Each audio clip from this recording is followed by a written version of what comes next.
Il y a une phrase qu'on aime beaucoup au Wu Tao, c'est « trop de précision nuit à la clarté pédagogique ». Et donc si on tire le fil de ça, le corps, notre sensoriel, comprend beaucoup plus et va répondre plus à des images qui sont provoquées par rapport à des propositions qu'on peut faire et surtout, d'une manière générale, le langage poétique.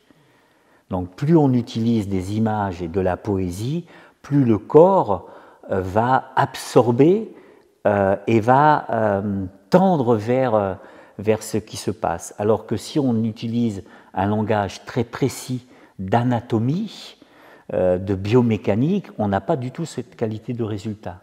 Si par contre on parle du bassin et qu'on imagine le bassin plutôt comme un déploiement de papillons, par exemple, ou par les ailes du bassin, ça c'est des choses qui parlent. Ou alors il faut re-rentrer aussi en résonance même du descriptif qui est donné au mot bassin.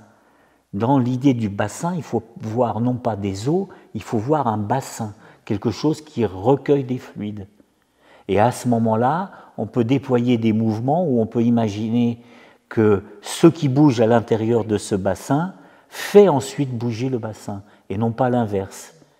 L'autre image que l'on donne par exemple pour ça, c'est on ne bouge pas le pot de fleurs, c'est la plante qui est dedans, qui commence à vouloir se mouvoir, la plante veut devenir humaine, et c'est elle qui se met ensuite à faire vaciller le bassin. Voilà ce qu'on va chercher en Wu Tao pour pouvoir déclencher l'onde et puis ensuite déployer l'onde. Le langage poétique est très important. C'est vraiment amener et à plonger dans un espace, et ça fait partie du langage du Wu Tao et de son espace extrasensoriel. Éveiller l'âme du Wu Tao, c'est vraiment éveiller l'âme du corps, éveiller l'âme du Wu Tao aussi, chez les personnes. Ça permet aussi d'aller et de plonger dans ce dialogue avec elle-même à travers la poésie, à travers la sensorialité. On va utiliser tous les moyens possibles pour éveiller, réveiller ce qui est endormi. Et c'est ce qui va permettre à la personne, et d'ailleurs lui faire confiance, et qu'elle ait confiance qu'elle va aussi à son tour par la suite réveiller et révéler son propre langage poétique. Au départ, on va lui proposer, et on a bien sûr un savoir-faire, mais ensuite c'est d'aller de sentir plus justement à l'intérieur d'elle-même ce qui lui est plus proche, ce qui lui est le plus poétique, ce qui va lui permettre de se déployer dans cette... oui, on a parlé de langage, dans ce langage si particulier, si spécifique au Wu Tao, qui permet à l'âme du corps de se révéler.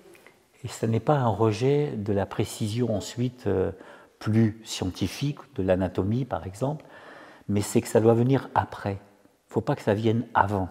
C'est plus une question de process pédagogique. Si je fais le parallèle, la même erreur a été faite beaucoup en musique. On obligeait, puisque je pense que ça a changé dans les conservatoires, la personne à faire du solfège. Et une fois qu'elle avait fait du solfège, elle faisait entre guillemets de la musique, même si le solfège c'est aussi de la musique. Mais le calque, c'est un calque de précision très intéressant, très important.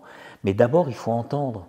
Et le problème donc de cet apprentissage, c'est qu'on met entre l'oreille la sensation, on met un mode visuel qui est le solfège. Et je ne peux entendre que si je vois. D'où la difficulté de beaucoup de musiciens classiques, par exemple, après, à jouer du jazz, à improviser, à se laisser aller à des sensations et à suivre des choses.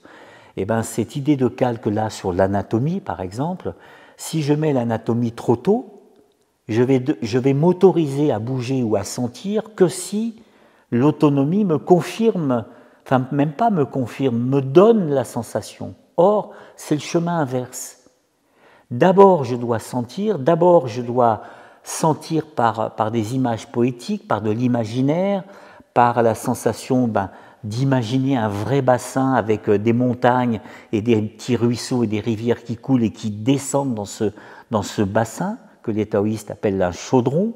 Et donc, dans cette réunion-là, je peux d'un seul coup bouger et faire bouger ce liquide qui va ensuite animer toute ma corporalité, toute la biomécanique. Ça change tout. Que ensuite je rentre après ça, dans une précision et que je regarde la forme d'un bassin, que je vais même voir de l'embryogénèse, voir comment s'est développé le bassin, quelle est la dynamique que je peux sentir dans le potentiel du bassin, le propre déploiement, le propre mouvement du bassin dans son développement dans l'embryogénèse induit même un mouvement. Donc que j'aille ensuite dans cette précision après, c'est très bien. On le fait et on conseille de le faire, mais pas avant. Voilà, c'est une question vraiment d'ordre et de progression. Il faut que la sensation soit là et que la précision anatomique, par exemple, ou scientifique dans d'autres domaines, sur les effets de la respiration pulmonaire, etc., sur le corps, ça doit venir après, pas avant. Oui, on propose vraiment un voyage. C'est un voyage. C'est même de plonger les personnes dans quelque chose que c'est pas inné, cette façon de bouger, cette façon de ressentir, cette façon de se percevoir. Et avant de partir sur l'anatomie à proprement dite, plonger dans ce que nous ne connaissons pas de nous-mêmes, et pourtant c'est toujours là. Et donc d'avoir ce langage qui nous permet de voyager et de rentrer pleinement dans un voyage si particulier, si intime, permet une ouverture à un monde que nous ignorons.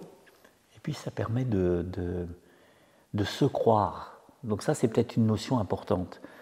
On ne se permet plus de se croire. Et d'aller à sa rencontre. C'est-à-dire, j'ai une sensation, j'y crois pas. J'ai besoin d'aller voir la preuve scientifique de cette sensation. C'est à l'envers. C'est à l'envers. Ça ne doit être qu'une révélation. Quand je découvre une énigme, etc., je fais « c'est ça ». Tout l'apprentissage devrait être comme ça. C'est-à-dire on devrait m'amener la preuve scientifique quand je suis au bord de « ah, mais bien sûr, mais bon sang, c'est ça ». Mais oui, la forme du bassin, mais oui, le déploiement d'un os, les tissus. Mais c'est ça que je sens. Oui. Voilà. Et là, ça rentre. Là, et ça rentre sans avoir détruit quelque chose qui est la foi, la croyance en ce que je sens. Donc ça, c'est vraiment dans cet ordre-là que ça doit se faire. Il ne faut pas enlever, parce que si je peux aussi sentir des choses et ne jamais avoir d'ajustement et de validation. Donc je peux partir dans des trucs, des équilibrations. Donc le rapport à cette précision est importante et intéressante, mais après, c'est à un certain moment où, quand l'élève il est au bord, là on peut lui dire, là on peut lui montrer, un extrait de développement de l'embryogénèse, que ça se passe comme ci, que ça se passe comme ça, qu'il y a l'axe central, qu'il y a ça. Et là, d'un seul coup, ça fait « ah ». Et c'est intéressant d'ailleurs ce que je viens de faire, parce que ça fait « ben ça c'est une onde ». Et c'est une onde qui est portée par un sentiment de la vérité. C'est-à-dire qu'il y a une rencontre, une validation qui valide ma sensation. Et là, waouh, ben je le savais. C'est bien ça que je sentais. Et développer ça, c'est vraiment quelque chose d'important. Sinon, on doute tout le temps, ou sinon, on demande toujours « Madame, monsieur, la science, la biomécanique, c'est juste, j'ai le droit de… » Ça ne va pas. Donc, il y a un temps.